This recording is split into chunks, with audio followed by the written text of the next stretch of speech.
नमस्कार, hello and welcome to this Aaj Tak India today special programme.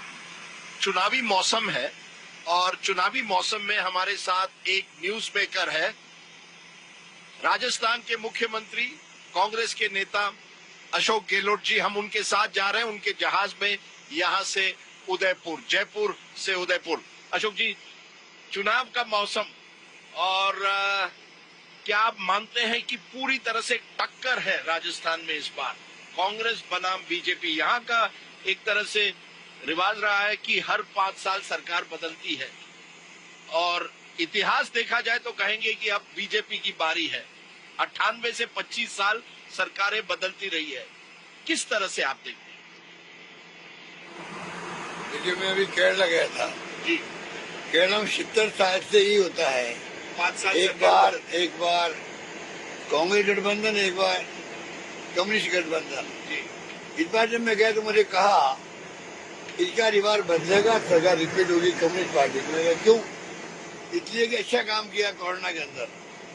तो मैंने कहा कोरोना में सरकार रिपीट हो भी गई, तो मैंने कहा हमने तो जो काम किया कोरोना के अंदर, बेरोना मॉडल हमारा दुनिया में पहुंच गया, ट्रांसफर मैनेजमेंट, कोई भूखा नहीं सोया, इंश्योर किया सबको हम लोगों ने इमदाद। तो क्यों नहीं यहाँ पर उसके अलावा इतने काम हुए हैं? 25 लाख का बीमा हो गया, यहाँ पर ओपीएस लागू हो गया, सोशल सिक्योरिटी में हमने 30 स्कीमें दी है, कोई सोच नहीं सकता। महंगे ना शिविर चलाया हम लोगों ने, 7 गारंटी दी है। तो आप कह रहे हैं अपने सोशल सिक्योरिटी वेलफेयर स्कीम्स पर, आपके काम पर आप तैयार हैं ये चुनाव लड़ने के लिए, कि आप कह रहे हैं कि मुझे री इलेक्ट करिए मेरे काम पर? भाई, जब केरला में खाली कोरोना के मैनेजमेंट की सरकार रिपीट हो सकती है तो हमारे यहाँ तो निश्चित तौर से रिपीट होगी। क्योंकि हमने देखा है पोल्स में अशोक गहलोत जी की लोकप्रियता है, आपको लोग पसंद करते हैं, लेकिन आपके एमएलए के खिलाफ एंटी इनकम्बेंसी है। कहते हैं एमएलए जो हैं उन्होंने उतना काम नहीं किया है और आपने बहुत कम एमएलए की टिकट काटे, केवल 17। इसलिए लोग कह रहे हैं एमएलए के खिलाफ एंटी इनकम्बेंसी में अशोक गहलोत फिर से फंस जाएंगे। देखिए, काम जो है बहुत शानदार हुआ है, तो एमएलए थ्रू हुआ है। जो जनता की मांग थी वहाँ के लोगों की, वो मांगों को लेके आए, एमएलए मेरे पास आए होंगे, मैंने वो काम किए हैं। तो ये खाली थोड़ा एक तो ज्यादा प्रचार प्रसार ज्यादा कर दिया परसेप्शन के अंदर भी कि एमएलए के खिलाफ में बहुत भयंकर माहौल है। हाँ, कई जगह होगा, कई जगह ऑप्शन भी नहीं होता है। पर आज ये चुनाव तो ये है, मैं कह रहा हूँ चुनाव आप वोट मुझे दीजिए आप तो, क्योंकि हमने सरकार शानदार चलाई है। वादा करते हैं एक मौका मिलेगा और इसी मजबूत करेंगे हम लोग। तो आप अपने नाम पर चुनाव लड़ रहे हैं? क्योंकि जहां भी जाता हूं अशोक गहलोत के नाम कांग्रेस लड़ रही है, वहां भाजपा नरेंद्र मोदी जी के नाम पर लड़ रही है और मोदी जी भी लोकप्रिय है, मोदी जी की भी लोकप्रियता है राजस्थान में। तो क्या ये चुनाव अशोक गहलोत बनाम नरेंद्र मोदी बन गया है? ये वो बनाना चाहते हैं मोदी जी, बीजेपी बनाना चाहती है। हाँ, पर हमने तो, हमारे राहुल गांधी जी भी आ रहे हैं, खड़गे साहब भी आ रहे हैं, प्रियंका जी भी आ रही है, सबका कैंपेन बहुत शानदार हो रहा है। 12 मीटिंग हो रही है यहाँ पर, हमारे यहाँ पर। एक बार आ चुके हैं खड़गे साहब भी, राहुल जी भी आ चुके हैं, प्रियंका जी 3 बार आ चुकी हैं। हमारा हाईकमान और कांग्रेस उसकी लीडरशिप में चुनाव लड़ा जाएगा। पर क्योंकि मेरे बीजेपी तो मोदी जी के नाम पर लड़ेगी और मोदी जी, जैसे मैंने कहा, वो देश के नंबर 1 नेता माने जाते हैं और वो राजस्थान उन्होंने आकर आपको एक तरह से टक्कर दी है। तो क्या आप मानते हैं गहलोत बनाम मोदी है या नहीं?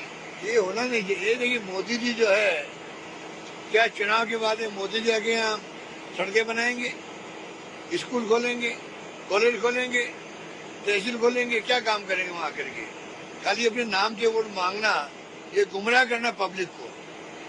क्योंकि बीजेपी ने 2-3 आरोप, हम उपलब्धियों पर आएंगे, पहले जो आरोप बीजेपी लगाती है, पहला भ्रष्टाचार। बार बार मोदी जी आते हैं, लाल डायरी का जिक्र करते हैं। आपके जो पुराने मंत्री राजेंद्र गुड्डा ने लाल डायरी में कहा कि हम गहलोत जी की सरकार के सभी जो कारनामे हैं उनको उजागर करेंगे, करप्शन कैसे हुआ, भ्रष्टाचार हुआ है। और मोदी जी यही कहते हैं कि ईडी जो है वो अब राजस्थान में हर एक मंत्री के करप्शन को एक्सपोज कर रही है। एक मजाक है ये। अगर कोई लाल डायरी है, कोई नहीं है लाल डायरी, कोई डायरी नहीं है। पन्ने तो आ रहे हैं, एक पेपर मजाक में है। आ रहे हैं, लाल लाल डायरी रंग आ रहा है, लाल डायरी की बात आ रही है, जुमला आ रहा है, ये सब गृह मंत्रालय भारत सरकार में वहाँ बना ये पूरी स्कीम। और उस मंत्री को जब मणिपुर में हिंसा हो रही थी, गृह युद्ध हो रहा था, डायल्यूट करने के लिए असेंबली में बुलवाया गया मंत्री जी से, पार्लियामेंट एडजॉर्न हो रही थी तब मैंने उनको बर्खास्त किया। वही लाल डायरी की बात उठ खड़ी हुई कि 4 दिन बाद पीएम आएंगे राजस्थान में, तो हम इश्यू बनाएंगे लाल डायरी लाल डायरी लाल डायरी। आप कह रहे हैं लाल डायरी का इशू होम मिनिस्ट्री ने बनवाया, गृह मंत्री ने लाल डायरी बनवाई, डायरी नहीं है, कोई डायरी नहीं है। आप इस पर चैलेंज दे रहे हैं कि चैलेंज डायरी दे नहीं है, चैलेंज दे रहे हैं। कोई नाम है या कितनी पैसे किसको दिए, ऐसा कुछ नहीं है। कोई मेरी जानकारी में डायरी है ही नहीं कभी। और ये भ्रष्टाचार का मुद्दा लेकर प्रधानमंत्री एक और बात पर आते एक बताइए, अगर लाल डायरी में करप्शन है हैं। तो ईडी छुटमुट करने कार्य क्यों करती है? सीधा उनको लाल डायरी पे काम करना चाहिए, लाल डायरी पे लेकर मुकदमा दर्ज करना चाहिए। नहीं, ईडी अब तो आ रही है राजस्थान, आपके बेटे को इंटरोगेट किया, दोतासरा आपके राजस्थान कांग्रेस प्रेसिडेंट है, उनको इंटरोगेट कर रही है और कह रही है और लोगों के नाम आएंगे। तो ईडी लगातार राजस्थान में आकर आपके मंत्रियों, आपके परिवार पर क्वेश्चन लगा रही है कि भ्रष्टाचार बना है। इसमें तो कोई दम है नहीं, मतलब हमारा 1 रुपया भी कहीं इन्वेस्टमेंट नहीं है। मैं ये पूछना चाहता हूँ, ईडी मुकदमा दर्ज क्यों नहीं करती लाल डायरी लेकर के? क्यों नहीं? जब उसमें नाम है, अगर आरोप है, तो क्यों नहीं उनके खिलाफ मुकदमा दर्ज होते हैं? इसके साथ साथ प्रधानमंत्री आकर कहते हैं पेपर लीक, और ये तो मामला गंभीर है। 12 पेपर लीक हुए हैं 2018 से, और पेपर और एग्जामिनेशन रद्द हुई। ये बहुत बड़ा मामला है, युवाओं का मामला है। यहाँ बेरोजगारी है, वहाँ पेपर लीक होते हैं और एग्जाम रद्द होती है। क्या आप मानते हैं ये आपके सरकार की बड़ी कमजोरी रही है, जो बीजेपी पूरी तरह से फायदा उठा रही है? देखिए, पूरे देश के अंदर मैं नहीं कहता है वास्तव में पेपर लीक होना अनफॉर्चुनेट है, परंतु गुजरात के अंदर, यूपी के अंदर, बिहार के अंदर, मध्य प्रदेश के अंदर, जुडिशरी के अंदर और आर्मी के अंदर पेपर लीक हुए हैं। हमने कम से कम कार्रवाई करी है, लोगों जेल में डाल दिया, उन्हें मकानों में बुलडोजर चला दिया और कानून पास कर दिया आजीवन कारावास का। पर आपकी के जो अध्यक्ष है, राजस्थान कांग्रेस अध्यक्ष दोतासरा, उन पर कार्रवाई हो रही है कि ईडी कह रहा है उन्हीं के थ्रू ये पेपर लीक हुए, पैसा बनाया गया। बिल्कुल गलत है, बिल्कुल गलत है, ये गलत है सब। बिल्कुल बिल्कुल गलत है। 12 पेपर अब उनके तो बेटे रद्द हुए सब। ना अब उनके बेटे का नाम मारना उन्होंने, कोई उनके ये खिलाफ आरोप unfortunate है नहीं कि है। नहीं?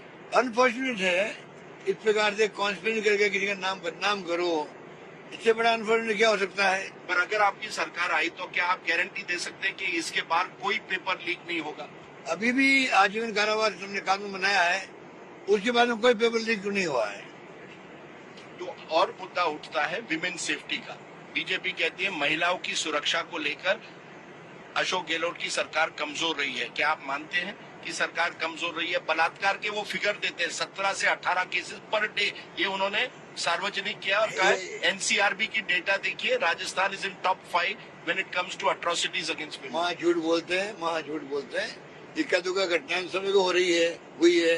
बड़ी अभी घटनाएं अभी हुई है। ना अभी प्रधानमंत्री खुद के लोकसभा क्षेत्र के अंदर, बीएचक्यू के अंदर, बनारस यूनिवर्सिटी के अंदर लड़के गए, लड़की को ले गए एक तरफ, कपड़े उतार दिए, उसके छेड़छाड़ करी।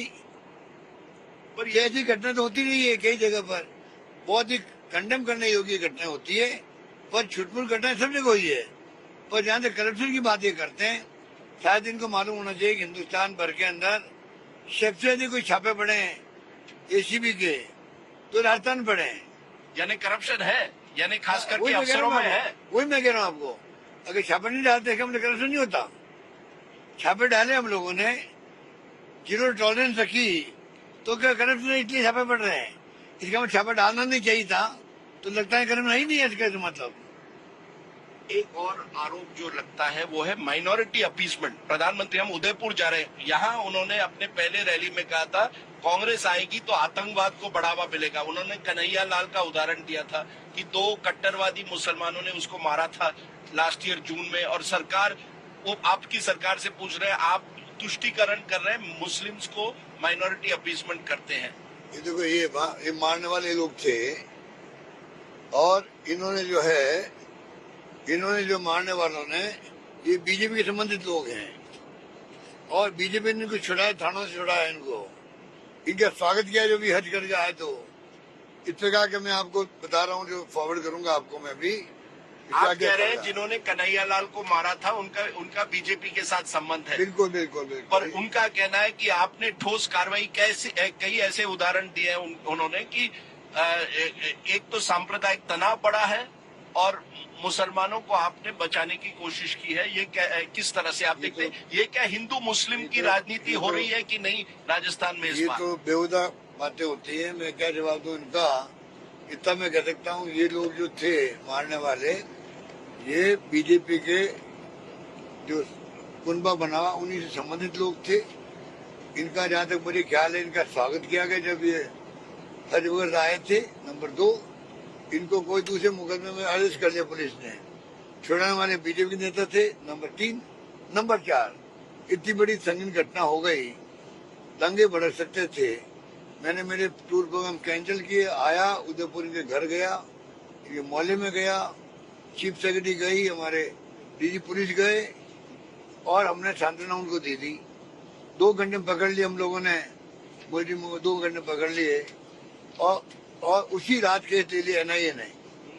मैं पूछना चाहता हूँ कि एनआईए ने केस ले लिया, कोई बात नहीं, हमने इसलिए एतराज नहीं किया, हो सकता है इसमें अंतर्राष्ट्रीय एंगल हो, परंतु आज चुनाव आ गए हैं, तब तक कोई बता नहीं रहा नहीं कि कार्रवाई क्या की। इसका मतलब जानबूझ के इसको लंबा खींच रहे हैं, जिससे कि चुनाव के मौके पर हम इसको कैच कर सकें सांप्रदायिक की बात करके। तो एक हिंदू वोट बैंक नहीं है, आप नहीं समझते? बीजेपी एक हिंदू वोट बैंक बना रहा है राजस्थान में। देखिए, हम उनसे बड़े हिंदू हैं। हम 1 लाख लोगों को तीर्थ यात्रा करवा रहे हैं। हम गायों के लिए उन्होंने दिए 500 करोड़ रुपए दिए अनुदान के गौशालों को, हमने 3000 करोड़ रुपए दिए अनुदान में। लंबीडों में गाय मर गई, हमने 40,000 रुपए दे रहे हैं प्रति गाय को, दे दिए हमने। कितने राज्यों में दिए हैं? और बीमा करें आगे भी 2 पशुओं का। और अभी गोधन योजना लेके आए जो कि गाय फिरे नहीं गलियों के अंदर आवारा पशु के रूप में।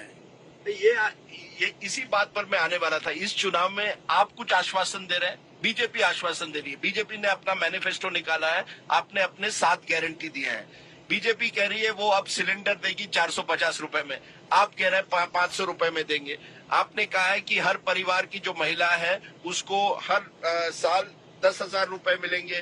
बीजेपी कह रही है किसी भी घर में बेटी का जन्म होता है, हम 2 लाख रुपए का बॉन्ड शुरू करेंगे। आप किसानों के लिए कुछ करते हैं, वो कह रहे हैं हम प्रधानमंत्री किसान सम्मान योजना दुगना करेंगे। तो एक तरह से कंपटीशन हो गई है। आयुष्मान भारत सरकार करती है, आप चिरंजीवी करते हैं हेल्थ इंश्योरेंस। हर तरह से एक फ्रीबीज की एक दौड़ बन गई है। आपके गारंटीज, उनके गारंटीज, कौन विश्वास, किस पे भी विश्वास रखें? विश्वास हमारे ऊपर होगा, क्योंकि हमने 5 साल सरकार चलाई है, जो कहा है वो करके दिखाया है। 10 गारंटी दी हम लोगों ने महंगे राज शहरों के अंदर, महंगाई को देखते हुए। तो आपको आश्चर्य होगा, 1 करोड़ 80 लाख परिवार आए कैंपों में लेने के लिए। 1 करोड़ 85 लाख के लगभग कार्ड मिले लोगों को और वो इम्प्लीमेंट हो गया गांव-गांव के। 25 लाख का बीमा हेल्थ का, वो इम्प्लीमेंट हो गया। तो आप सोच सकते हैं विश्वास किस पे करेंगे। प्रधानमंत्री कहते हैं ये रेवड़ी है, ये जो सरकारें देती है, पूरी सरकार की एक्सचेकर बैंकरप्ट हो रही है। राजस्थान का फिस्कल डेफिसिट बढ़ रहा है, 5.8 तक पहुंच गया था, 23 पे अभी भी 22 पे अभी भी 4% है। कि इन सब स्कीम से कुछ नहीं होगा, सरकार की तिजोरी खत्म हो जाएगी। ये रेवड़ी कल्चर है। वो क्या बांट रहे हैं? अगर वो हमें रेवड़ी कल्चर कह रहे हैं तो उनकी पार्टी राजस्थान में क्या कर रही है, दिल्ली में क्या कर रही है?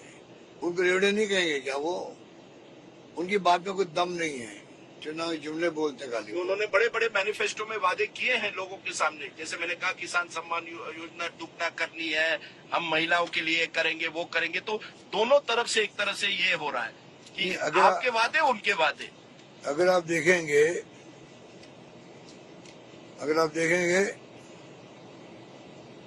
कि जब से हमने गारंटी देना शुरू किया है, प्रधानमंत्री के मुंह पे गारंटी शब्द आ गया है।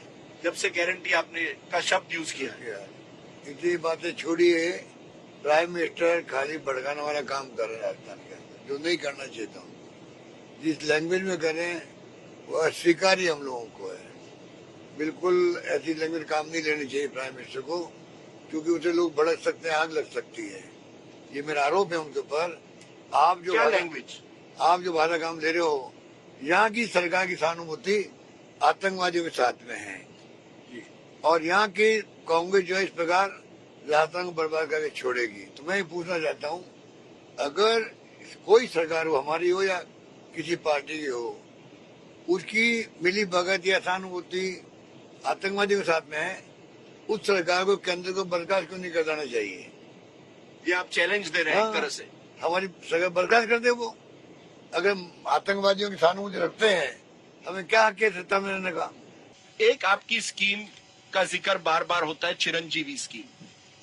क्या आपको लगता है कि ये स्कीम जिस तरह से मोदी जी ने आयुष्मान भारत के जरिए एक तरह से प्रधानमंत्री गरीब कल्याण योजना के जरिए अपनी पहचान बना दी थी, क्या आप इस पर चुनाव लड़ रहे हैं कि ये चिरंजीवी स्कीम पर लड़ रहे हैं, या क्या ये आपकी टिकट आप समझते हैं? देखिए, सत्ता के लिए प्राइम मिनिस्टर की जो स्कीम है, उन सब का मुकाबला करें तो राजस्थान बेटर स्कीम है। आप कह रहे हैं Rajasthan model is better than Gujarat model? Gujarat model नहीं, दिल्ली का मॉडल। दिल्ली का मॉडल। आप एक तरह से चैलेंज दे रहे हैं प्रधानमंत्री को कि वेलफेयर पे अपना मॉडल रखिए, मेरा मॉडल रखिए। और बताइए आप, उनका 5 लाख का बीमा है आयुष्मान भारत का, वो भी लोगों को पता नहीं है।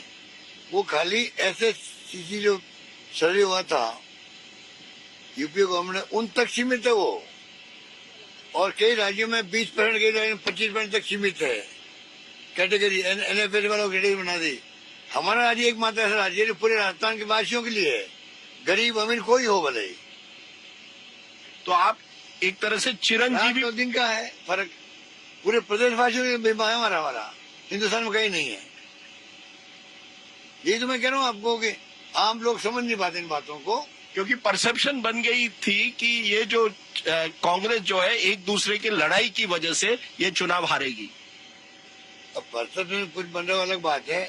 काम जो हमने किया है स्वास्थ्य के अंदर, शिक्षा के अंदर, कोई सोच नहीं सकता।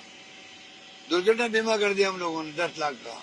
पर आप मानते हैं कि खास करके महिला और युवाओं को एक तरफ करने के लिए हर पार्टी आप कई गारंटीज दे रही, ये एक नया पॉलिटिक्स बन गया है। आप इतने सालों से हैं, लेकिन मैं देख रहा हूँ इस बार हर पार्टी कर रही है, हम ये करेंगे युवाओं के लिए, हम वो करेंगे महिलाओं के लिए। एक बैटल बन गया है। देखिए, तो पिछले अरसे से जब से यूपी के अंदर चुनाव हुए थे, इन्होंने किट बांटे थे, मोबाइल फोन बांटे थे, तो शुरुआत तो बीजेपी ने करी है। बीजेपी ने करी है तो जवाब तो देना पड़ेगा सब पार्टियों को। सर, आपने कहा आप चाहते हैं वोट अपने काम पर। एक आरोप लगता है कि पहले 2 साल आपके गए सचिन पायलट की बगावत को संभालने के लिए, उसके बाद कोविड हुआ, उसके बाद ये चर्चा हुई कि अशोक गहलोत राजस्थान मुख्यमंत्री के बजाय अब कांग्रेस के अध्यक्षा बनेंगे दिल्ली में, और अब पिछले 1 साल में आपने लगातार प्रयास किया है कि चुनाव आ रहे हैं, वोटर को लुभाना। कैसे देखते हैं कि क्या आप मानते हैं ये जो बड़ा सवाल बार बार उठता है कि कांग्रेस की अंदरूनी लड़ाई की वजह से कांग्रेस को नुकसान पहुंचा पिछले 5 सालों में, पायलट बनाम गहलोत? देखिए, वो एक अनफॉर्चुनेट एपिसोड था जो हो गया, उस पर मैं कोई चर्चा नहीं करना चाहता। आपने वो छोड़ दिया है, क्योंकि 1 साल पहले आपने वर्ड्स यूज किए, गद्दार है, ये है, वो है। अब मैं देखता हूँ फोटो आप और सचिन पायलट राहुल गांधी के साथ है। ये तो 4 साल पहले होना चाहिए था।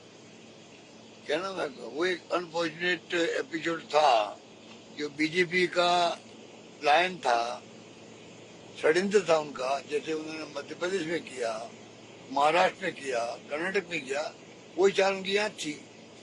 उसपे वो कामयाब नहीं हुए, हमने कामयाब होने नहीं दिया। पर ये आप लोगों की आपसी लड़ाई थी ना, आप नहीं चाहते थे कि सचिन पायलट आगे बढ़े। बीजेपी का पिक्चर में आगे फिर उन्होंने क्यों षड्यंत्र किया? उन्होंने उसका फायदा उठाया आप दोनों की लड़ाई का। हमारी कोई लड़ाई नहीं थी, उन्होंने लड़ाने का काम किया।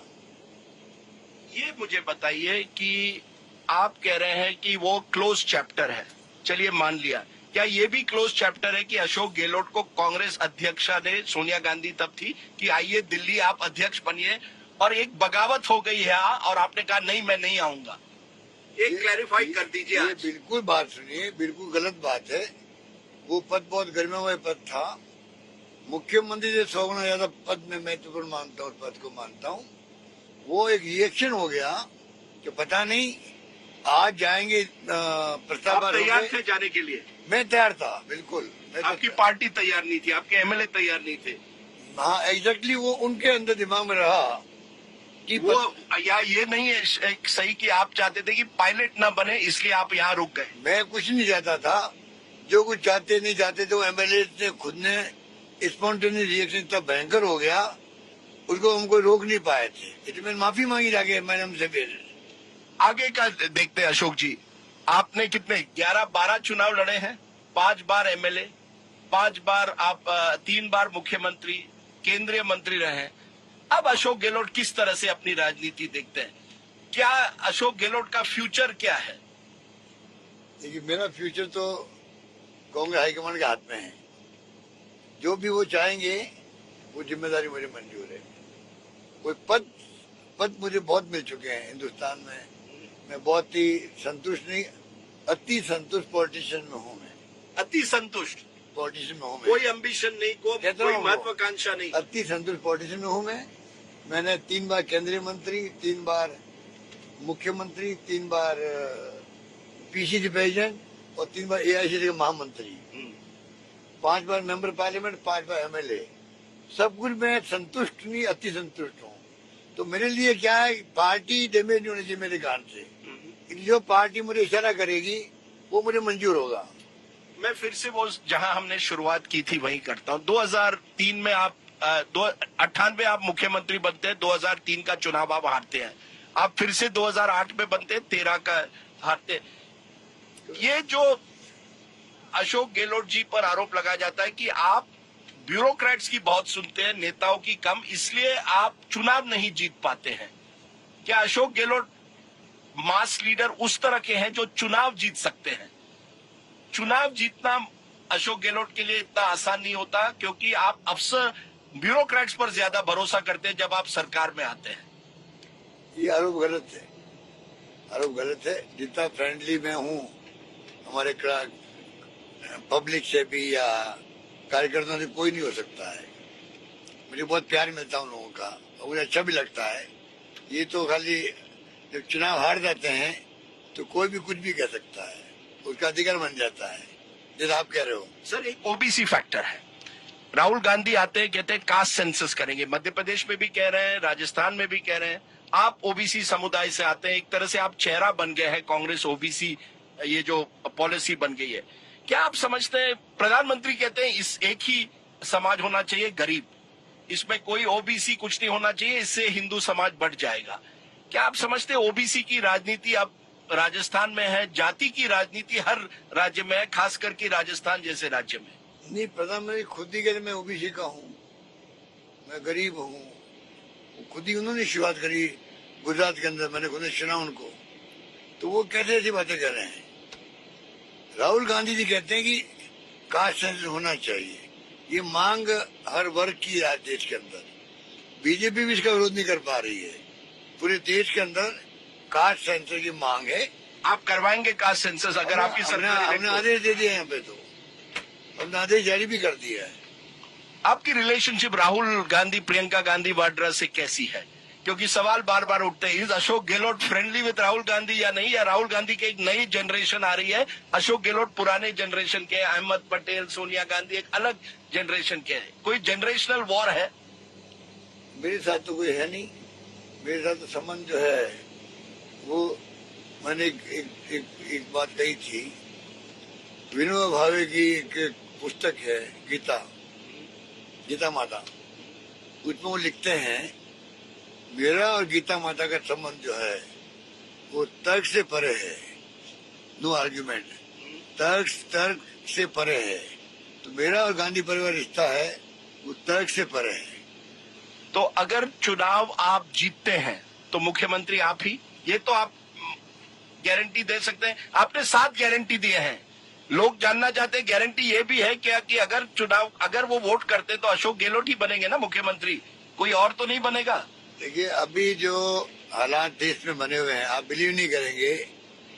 अब हमें कोई पद की चिंता नहीं होनी चाहिए, किसी को भी चिंता होनी चाहिए कि डेमोक्रेसी कहाँ जा रही है, संविधान की धज्जियां उड़ रही है, देश की दिशा में जा रहा है, कोई नहीं जानता। किस दिशा में जाएगा कोई नहीं जानता। ये किस दिशा में जा रहा है? प्रधानमंत्री कहते हैं तो हम अमृत काल आ रहा है देश में। उनके लिए अमृत काल आ रहा होगा, तो मुझे बहुत कुछ दिख रहा है। क्या है, क्या आपको क्या चिंता लगी हुई है कि देश का होगा क्या?